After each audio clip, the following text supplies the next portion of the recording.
I did not see this coming. The amount of depth free agents the Ravens are letting walk, it's not concerning. It's just a little bit surprising. And also, how many void years we used in the Ronnie Stanley deal. The contract numbers are released. Let's start there. So we knew it was a 3-year deal, but there's also 3 more void years added on there to lower those cap hits, which obviously come with dead money down the road. Void years are not without consequence. We learned that with the Odell deal, and we've done it a few times, adding void years to contracts. The Eagles are heavily known to do this and end up carrying the most amount of void years by far in the NFL, but the Ravens are taking a page out of that playbook to keep Ronnie's cap numbers pretty low.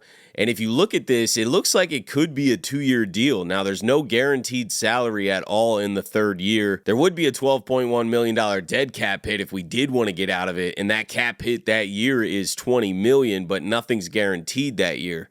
So regardless, if we do want to get out of this contract at some point or even down the road when he's not on the team, we have dead money coming due to this deal.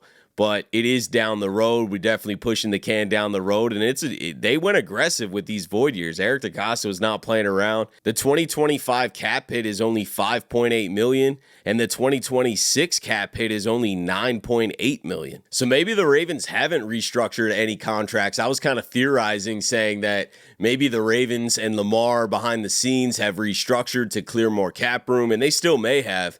But with a $5.8 million cap hit for Ronnie this year, they don't really need to clear cap room right now. I think they are going to be cap compliant by tomorrow when the new league year officially starts and you have to be under the salary cap. I think the Ravens are already under the salary cap, even with this Ronnie deal. So aggressive move by Eric DeCosta to add 3 years of void years. And if the Ravens want to, they're going to be able to clear enough cap to go get anyone they want, really. This Ronnie deal comes in low with these void years. So they have cap room still right now. They're going to have to clear a little bit more just for our draft picks and, bringing back a couple other guys, hopefully Pat Ricard or Darius Washington. They're going to have to clear a little bit of cap room. But if they do a Lamar restructure and take his cap hit down 15, 20 million, which usually happens when you do extend someone or restructure a contract, you can substantially lower the number. Same with Roquan Smith. You could probably take his cap hit down 10 million. You could clear quite a bit of money by giving some extensions out, Marlon Humphrey extension, some restructures with Lamar and Roquan. There's a ton of options that we've been talking about that can clear money. And as far as we know, the Ravens haven't done any of those. Like I said, it could have been done behind the scenes and we just don't know about it yet. But the Ravens are going to be cap compliant without doing any of that. So if the Ravens want to start clearing some money here, they can get as aggressive as they want to. We haven't seen the Ravens get this aggressive too often with void years. They really added some serious dead money and extra years onto Ronnie Stanley's deal to keep short-term lower cap hits. So that's why I look at that contract and I'm like, that could be just a 2-year deal. He's got lower than $10 million cap hits for the next 2 years. Then it balloons to $20 million. So 3 years from now, they're definitely going to have to make a decision. And there's no guaranteed money that season either. So this definitely could end up only being a 2-year deal. And then we just eat some dead money and let him go, which will also clear some cap because we won't have that $20 million cap hit. Or we let Ronnie play out the 3 years and we deal with the dead money down the road when he's not on the team anymore. But regardless, this move tells me that the Ravens want more cap room right now. And in the short term, like the Eagles do very often, the Ravens could get very aggressive. But one thing the Ravens are not getting aggressive with this year is bringing back their own mid-tier free agent guys, the depth guys of the team. We let Malik Harrison walk to Pittsburgh. So Pittsburgh now has both of our linebackers or former linebackers in Patrick Queen and Malik Harrison. Malik Harrison signed a 2-year, $10 million deal with the Steelers. So he's the opposition now. We said this with Patrick Queen. It is no different, man. I like Malik. Thank you for your services, but now you are a Pittsburgh Steeler. I am no longer rooting for you. And can't wait for you guys to line up against Derrick Henry again this year. That is going to be exciting. But Pittsburgh got another one of our linebackers. And Malik Harrison obviously chose to go there. I'm sure that was the biggest offer. I'm sure it was similar to Patrick Queen's story where he's like, hey, the Ravens didn't show me a lot of love. They didn't even send me an offer. They didn't even call me. So I took the best opportunity. And I'm guessing that's what happened with Malik, because if the Ravens offered Malik something similar, he probably would have came back. But the Ravens aren't offering their depth guys anything at all, or not much at all. I'm not sure if they did offer anything, but it wasn't great, or Malik wouldn't have went to Pittsburgh. And then Chris Board, our other depth linebacker, went to the New York Giants. He signed a 2-year deal worth up to $6 million with the Giants. So that tells me that the Ravens didn't want them back.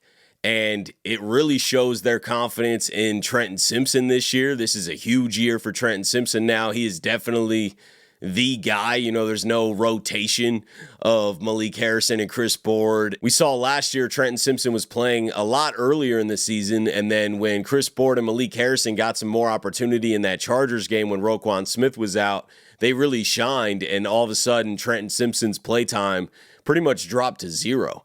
Well, now Malik Harrison and Chris Board are gone, and the Ravens could have paid that and retained them. You know, I definitely think this is a decision that they made. Hey, we're letting these guys go.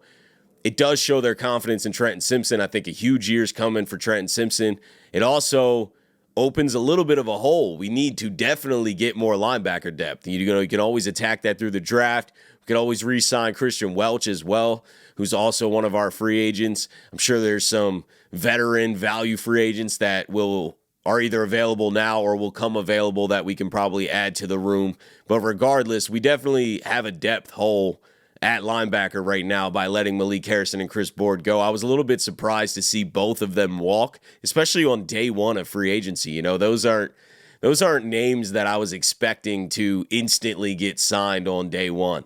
But they did, and they're no longer on the Ravens, so good luck to those guys, and we got to add to this linebacker room. We also got to add more depth to the offensive line. We've been talking about building the trenches all offseason. Re-signing Ronnie was huge, but we lost Josh Jones. He also signed a deal yesterday with the Seattle Seahawks. He got a 1-year deal worth up to $4.75 million. I don't know what that cap hit exactly is, but it's pretty low if the deal's a max of $4.75 million. I'm sure the cap hit is very low. So another guy that the Ravens just decided not to bring back because it wasn't an expensive contract. The Ravens definitely could have kept Josh Jones as well and maintained depth on the offensive line, but we're letting these guys walk.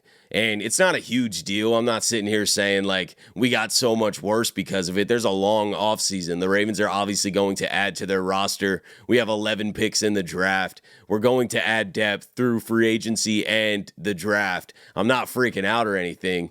I just am surprised by this. I'm surprised that all these kind of mid-free agents that the Ravens had are signing deals on day one. That's a little bit surprising. And also the fact that they're leaving.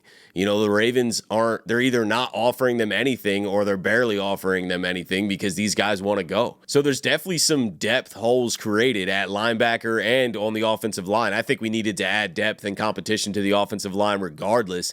But now you don't even have Josh Jones, who was a guy I thought we would bring back just to play that backup role. He's very versatile. He can play tackle or guard, but he's gone now. So we definitely need to keep stacking and adding to the line. And now we got to add some depth linebackers as well, because the only linebackers that we have is Roquan Smith and Trenton Simpson. And those linebackers played key special teams roles too. So you lose quite a bit of special teams presence and pretty much all of your linebacker depth. So there is a hole there. We definitely have to add to that now. And, you know, they probably feel like they can upgrade or just get cheaper. But regardless, they made the decision to let these guys go. And Josh Jones, I think, is a bigger deal than people are saying, because now we definitely have to add more offensive line depth. We don't have much at all. Ben Cleveland's also going to be gone. He hasn't signed yet, but we know he's not coming back. So you basically have your starters. The Ravens aren't very deep on the offensive line at all. You know, you got your young guards that right now are slotted in to start, and Daniel Falele at right guard and Andrew Voorhees at left guard. You know, you got your starting tackles of Ronnie Stanley and Roger Rosengard and Tyler Linderbaum at center. But that's pretty much all you have. We've lost the depth. McCary goes to Jacksonville. Josh Jones goes to Seattle.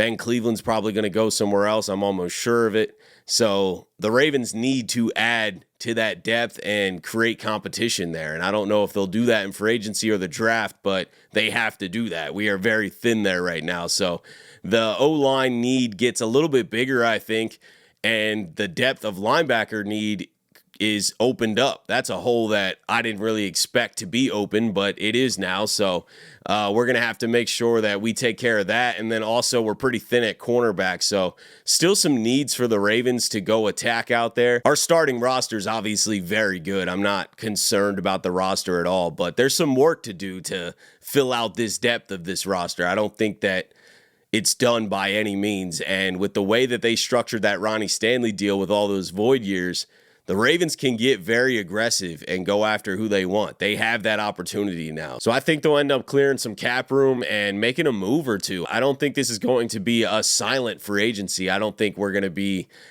nearly top spenders or anything like that, but I definitely think that there's probably a surprising move that's going to happen out there because the Ravens are able to go spend now. That Ronnie deal is a very low cap number in year one. But Pat Ricard's a question mark. You know, the 49ers just released Kyle Juszczyk. So are teams going away from fullbacks? Do the Niners want Patrick Ricard? You know, I saw some Ravens fans wanting Kyle Juszczyk back. I mean, it sounds good, but he can't block like Pat Ricard. I'd rather have Pat Ricard helping block. You know, we don't necessarily need a receiving fullback. And I love Kyle Juszczyk, but I just think Pat Ricard fits what we do better and is going to be a better blocker for Derrick Henry. So I'd rather just retain Pat Ricard, but that's definitely one that we have to bring back. Tylan Wallace still floating out there if we want some receiver depth. And then there's a lot of veteran free agent receivers. You know, a DeAndre Hopkins, I think, still makes sense. A Cooper Kupp, when he's released, I think they said that they can't find a trade partner, so he's going to get released tomorrow. There's definitely some guys out there that I think the Ravens can still go after.